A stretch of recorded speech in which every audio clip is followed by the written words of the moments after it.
I am Perrette Saint-Prou. Welcome to Give and Receive in Healthcare, the podcast. A journey where healthcare workers will find inspiration, encouragement, knowledge, and insights to navigate safely the healthcare field.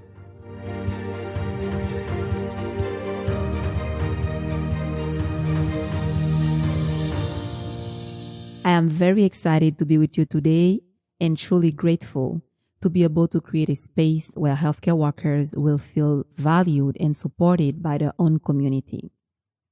For those of you who don't know me, my name is Perrette Saint-Prou. I am an experienced nurse with a master's degree in public health and a specialization in health systems and policy.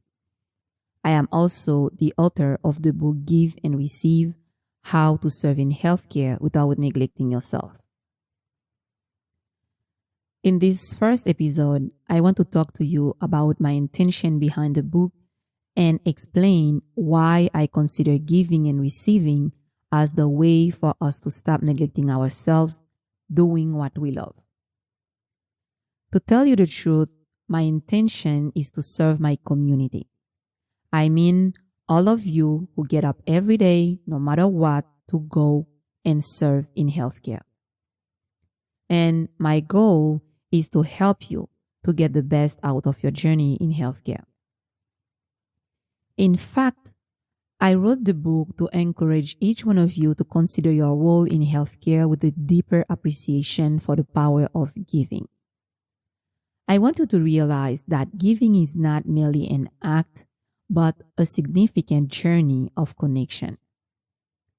Once you understand this, you will see that we often overlook a crucial part of our work, which is the act of receiving. For a better understanding of all of this, in the book I share compelling stories from my personal experience as a healthcare worker, as well as stories from my friends and colleagues to demonstrate that receiving through healthcare is not only enriching, but it is automatic and very simple. Be it the sincere thanks from a patient, the support of a coworker, or even the quiet appreciation from an observer, I show you that what you receive have the capacity to reinforce your passion for what you do and bring happiness and fulfillment to your life. The book is also my way of shedding light on the mistaken belief that healthcare workers should always put others first, constantly face stress, and see it as a normal part of their job. I do this not by criticizing, instilling guilt, pointing fingers, or casting blame, but by guiding you toward a conscious awakening, showing you that it is entirely possible to serve passionately in healthcare and live a joyful and meaningful life. Now, let me clarify all of this before getting to the second part.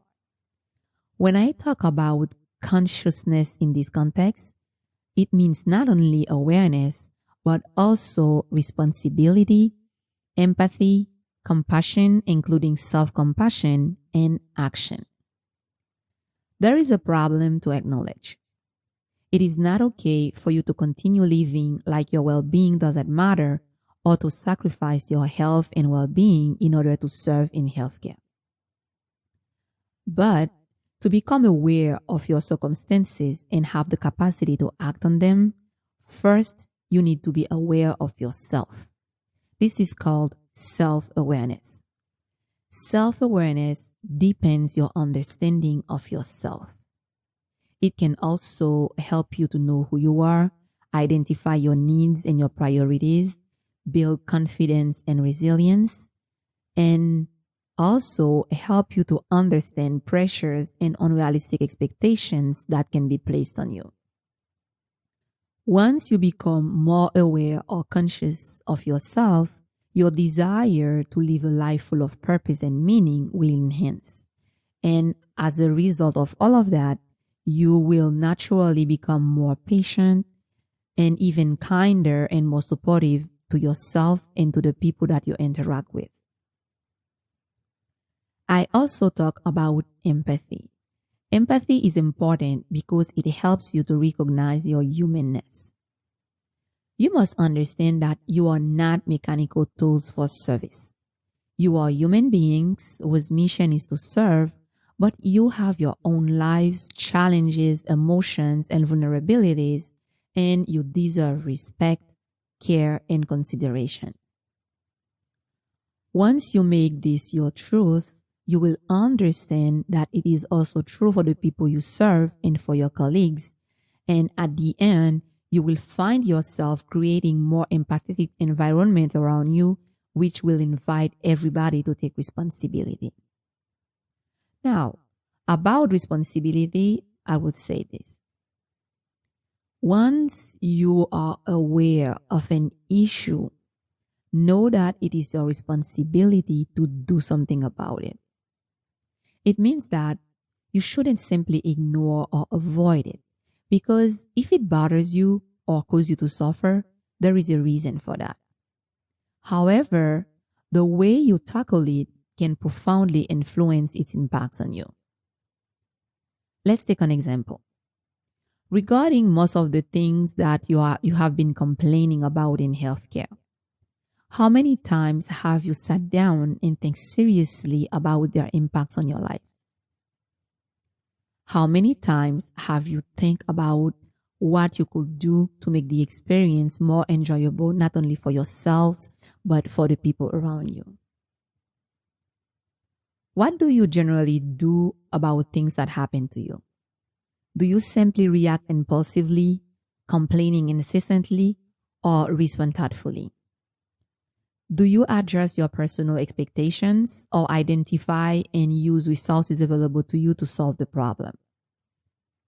Do you reflect on your role in the situation by asking yourself empowering questions like, how am I participating in creating, feeding, or keeping this problem going? What can I do to keep my sanity, protect myself, my loved ones, or my inner peace if the problem doesn't change? The way you answer these questions will guide your actions. When I say that conscious awakening is one of the ways for you to serve safely and happily in today's healthcare without neglecting yourself, I want you to know that consciousness is not only about thinking or understanding. It is also about acting. All of you are expecting great changes to happen in the healthcare field, right? Let me tell you something. Change is not a moment you witness. It is a role you step into. It means that change is not a passive event that you can observe from the sidelines. It is an active process that requires participation, engagement, and very often personal evolution. One of the things that makes change sound difficult is the misbelief that it should always be something big that people can notice. No, change is always a process. For example, when a nurse chooses to vocalize the need for a mental break and a doctor acknowledges his emotional exhaustion, they don't just aid their personal well-being. They break free from the old mindset of endless sacrifice, pleading for a healthcare system where professionals can excel without losing themselves in their roles. You see, change isn't always about the grandiose. Sometimes it is in the quiet decision to prioritize oneself. And in a field where selflessness is the norm, recognizing and honoring one's own needs becomes a revolutionary act. So, without underestimating the complexity of our work in life in general, I wrote the book also to guide you to understand that each one of us has the power to create transformational changes that can benefit the entire healthcare workers community. But to do so, first, we need to adopt the path of self-awareness and self-care in order to activate our receptiveness. Second, we must start by taking responsibility for our thoughts, emotions, actions, decisions, and even our way of living to break the cycle of blaming that places us very often in the role of victims. This will help us to shift from a mindset of passive acceptance to one of empowerment. And third, we must unite our strength with the same passion we serve, learn to see ourselves as a community of warriors connected by the same passion to support, comfort, and help the people we serve. Even though the title Selfless Healers evokes admiration, I think it is essential for us to reassess its implications because it is time for a shift from unconscious selflessness to conscious self-preservation. If we aim to provide sustainable care and continually give to others, we must prioritize our well-being because it's only when our cup is full that we can truly quench the thirst of others. Don't get me wrong on this. What I mean is that practicing self-awareness and self-care isn't about diminishing our commitment or our love to what we do, but understanding that to continue our mission, our first patient must be ourselves. As caregivers, the story shouldn't be about putting others first at all costs, but about balanced giving. We need to transition from selfless healers to empowered caregivers because it's only in our strength and well-being can we be the unwavering pillars our patients need us to be. Now, many of you have been asking me, why am I talking about receiving in healthcare when healthcare workers are considered as unconditional givers or people who know how to put the interests of others before their own?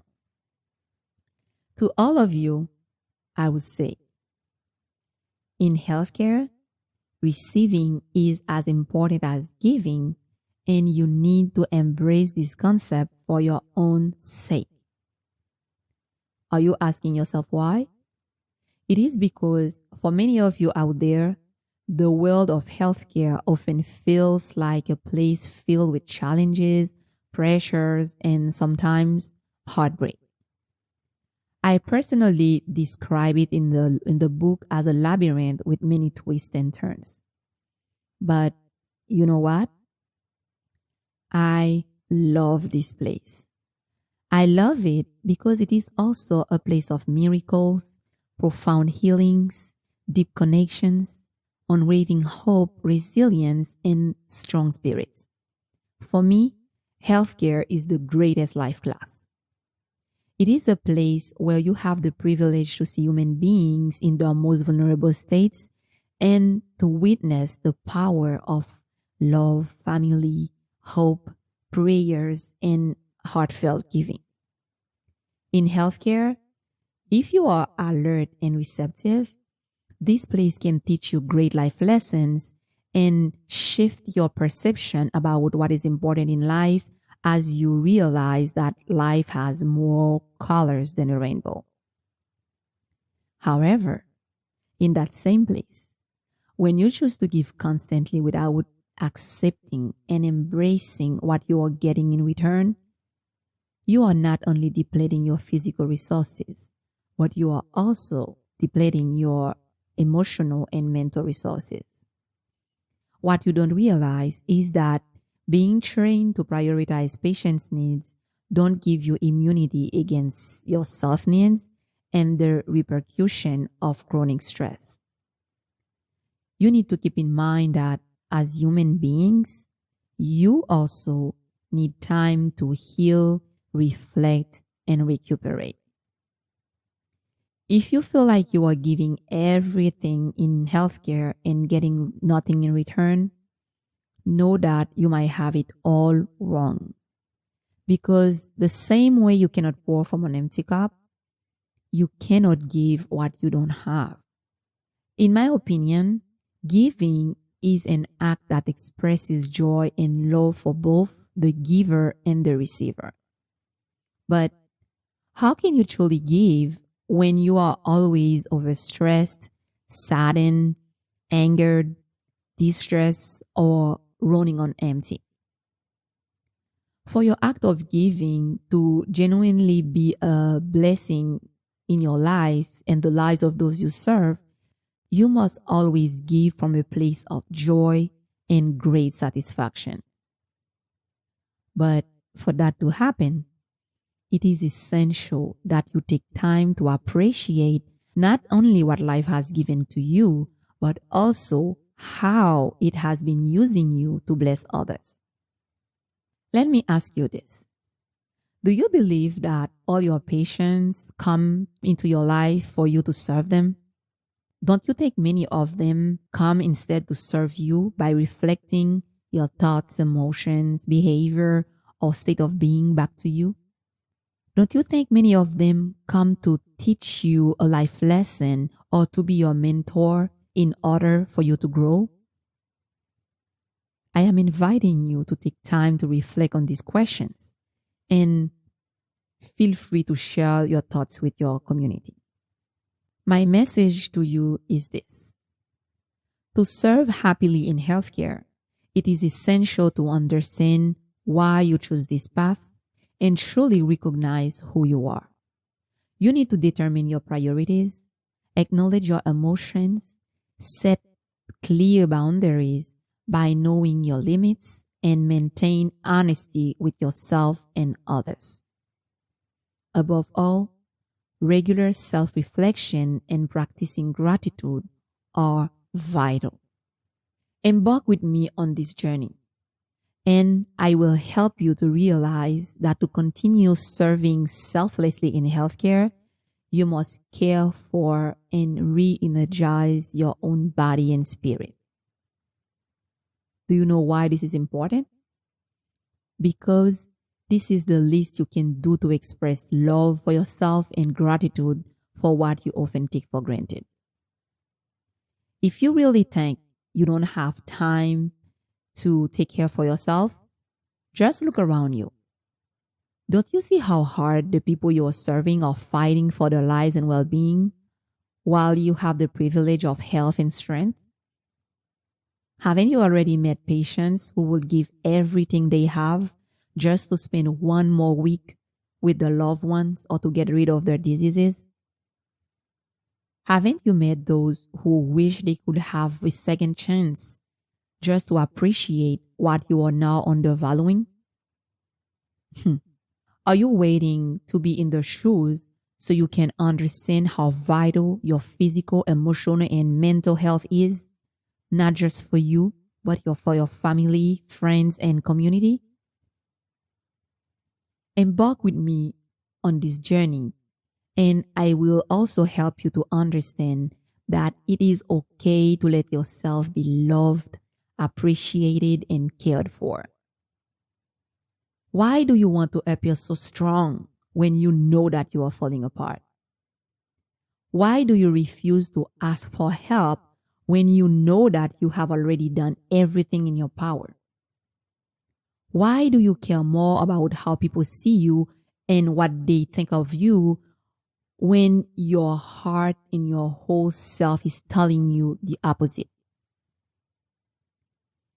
If you agree that what goes around comes around, why can't you trust life to give back to you even more than what you are giving to others? Learn to embrace your vulnerability. It doesn't make you weak. It makes you human. It helps you to work on yourself to find peace so you can be a vessel for positivity, love, and compassion, and be a voice for change and a source of inspiration and strength for the people you serve and for those around you. To start our journey together, I am inviting you to elevate the experience you're having in healthcare beyond your challenges. I know what you might be thinking right now. The challenges are many, you are running out of patience, you're tired, exhausted, and you can't take it no more. I understand that. No worry.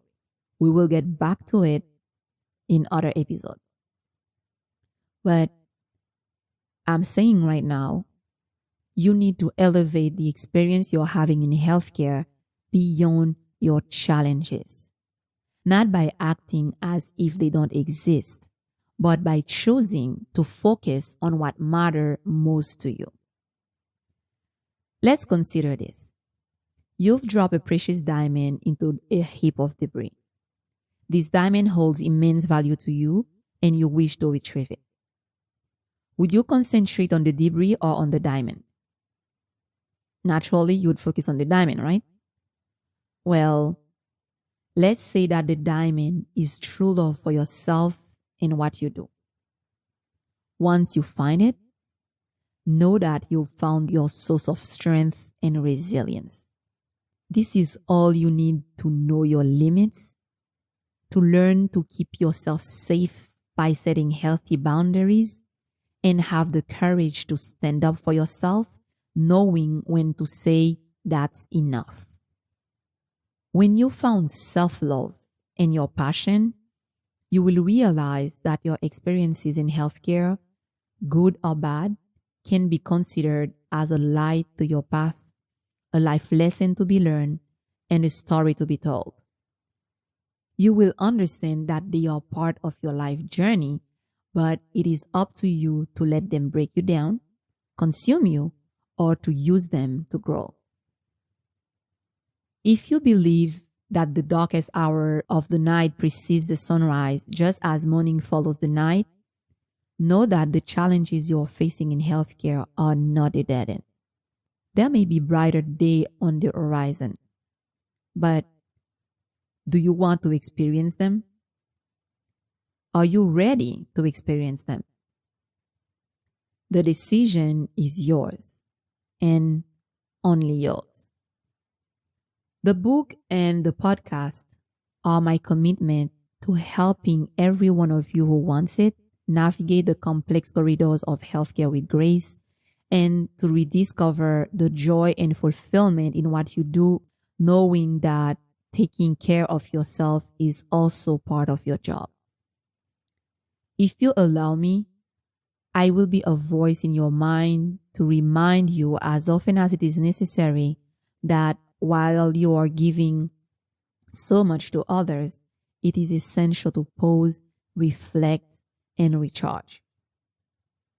For the first time, let's pull up chairs from every corner of the healthcare field and unite around the same table to talk about self-care for all of us.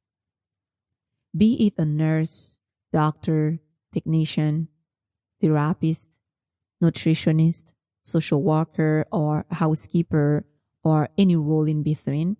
If you are in healthcare, our intention align, and that makes us connected. Let's inspire, uplift, and support one another. Thank you for being part of our community, and we look forward to sharing more transformative content with you in the future. Don't forget to visit us at giveandreceivenow.com to get access to the bonuses announced in the book and to participate in conversations, to propose topics, or have more content that empowers you to do what you do with joy. And please, remember to share with others that can benefit from these insights. In the next episode, I will tell you the story behind the book Give and Receive, and you will discover how a simple question from a humble doctor changed my life and inspired me to share my reflections with you. Until next week, stay inspired, take good care of yourself, keep doing your best to be at your best. But remember, no one can change the way you feel but you, and an empty cup has nothing to offer.